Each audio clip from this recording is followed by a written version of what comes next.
What's going on guys, it's the Filthy Casual back with another video. Today as promised we're looking at the top performing builds in hardcore for season 17.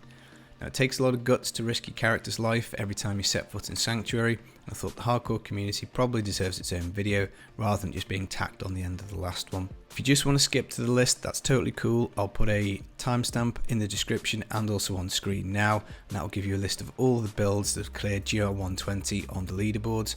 But for anybody sticking around, we'll just do a little explanation as to how this list works, and I'll talk a little bit about another build that I've got that's very useful if you're playing hardcore necro. Now the way the list works is it's based solely on the leaderboard clears for this season, so it's only seasonal clears that count, and it is only things that appear on the leaderboard. Now I've been to the EU and US leaderboards, and I did that on the 15th of June in the morning, so that's when the prep was done. I recorded the audio the next day. So things can get out of date fairly quickly, so it may be that some of these builds have moved up a level or two, but at the time of recording it was correct, so there's not much that I can do about that. Now I've cut the list off at GR120, that seemed like quite a good level to do it. There are 8 builds that have cleared 120, so if it's cleared 120 it's in the list, and if it hasn't then it's not. Now it is possible that another build has cleared 120 and doesn't appear in this list, so for example if somebody has cleared GR125 with build X, but they've also cleared GR124 with build Y, well, we'll only see build X on the leaderboard, so builds can get buried. So if you're playing a build and you can do over GR120 and it's not on this list, then maybe you've cleared something with a different build that's higher. That's all that it is, it's based totally on the leaderboards. Now I want to make this video as easy for people to use as possible, so for each particular build that I'm going to talk about, there will be a link to a YouTube guide, so a content creator who's very familiar with the build, who's done a guide that I think is pretty good, just that you can click on it, you can get all your stat rolls, all your gear rolls, all that type of thing, rather than this being an absolutely massive video. So the links are all in the description, and if you want any of them, just go down there, it should all be done for you. Final thing before we jump into the list is if you're playing necro and you're doing hardcore, I've come up with a really tough lance build. It's extremely tanky, so I'll put a little bit of footage of that up on screen, so make sure you check that out. I'll pop it in the cards and in the description. So that's enough of a self plug, so let's jump straight into the list. Now in 8th place we have the Shadow Impaled Demon Hunter. This is sneaking in by 15 seconds only, GR120. In the background we've got Bloodshed and his guide on how to run this build. Really tanky, really tough build, GR120, pretty good clear to start us off. Now in 7th place, still with GR120 but slightly faster, is the Legacy of Nightmares Wave of Light Monk. In the background we've got Riker and his footage and guide.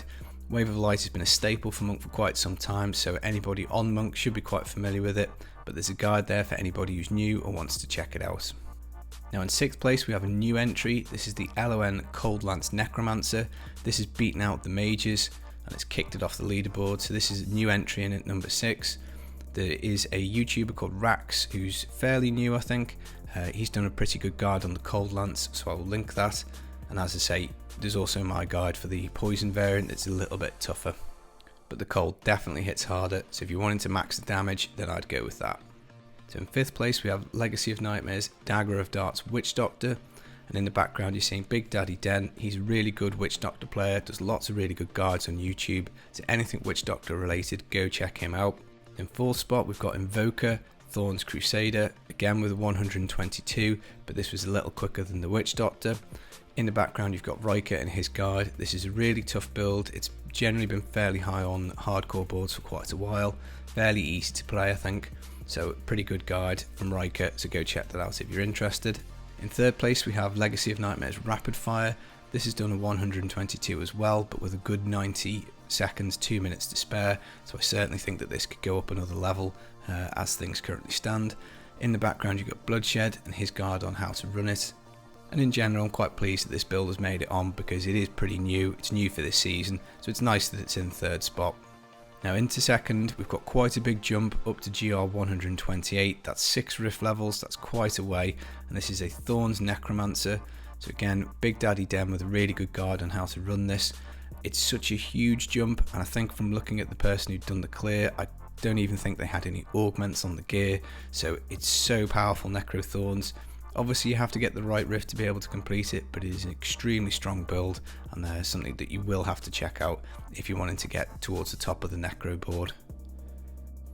So we get to first place, and that goes to the Veers Chantodo Wizard with a GR129. It only just pips the Thorns Necro by 1 level, and it may well be that Thorns comes back and jumps ahead of it, but either way it's a pretty strong build, and it's so much easier to gear for given that it runs off the Veers set. So if you're playing Wizard, there's a Bloodshed guide in the background, so by all means go and check that out. So it's pretty close, guys, between the Necro Thorns and the Veers. Comment below, let me know which one you think will win out. Personally, I think Thorns Necro is going to be number 1 by the end of the season, but that's just my view, and maybe I'm biased because I do like Necro quite a lot. Now guys, that's the list, so I'll pop it on screen. So onto the honourable mentions, guys. You've probably noticed that Barb isn't here, so the list should be on screen now with all the builds. No Barbarian on there. It may just be a case that the player base isn't well populated, and really I think it's a bit of a misstep from Blizzard not to give Barb any love this season, because basically nothing has changed, so there's no real incentive to play it. There's no new items, none of the sets have been tweaked, so maybe that's an explanation. Next couple of honourable mentions are 2 builds that I was expecting to see on here. First off, you've got the Blessed Shield Crusader. Now that's doing really well. It's just under, I think, GR120, so it certainly will be capable of clearing it, but at the moment it's not quite there. And then the other one is the LON Singularity Mages. That's really been kicked off by the Lancers, and again it's not that far off GR120, so it will get there. It is a pretty good build, but if you're drawing a line at 120, then obviously this list is pretty much everything that'll get there as things stand. So that's it, guys. I hope you've enjoyed the video. I hope you found it useful. Drop a like if you have, subscribe for some more videos, and I will catch you in the next one. Peace.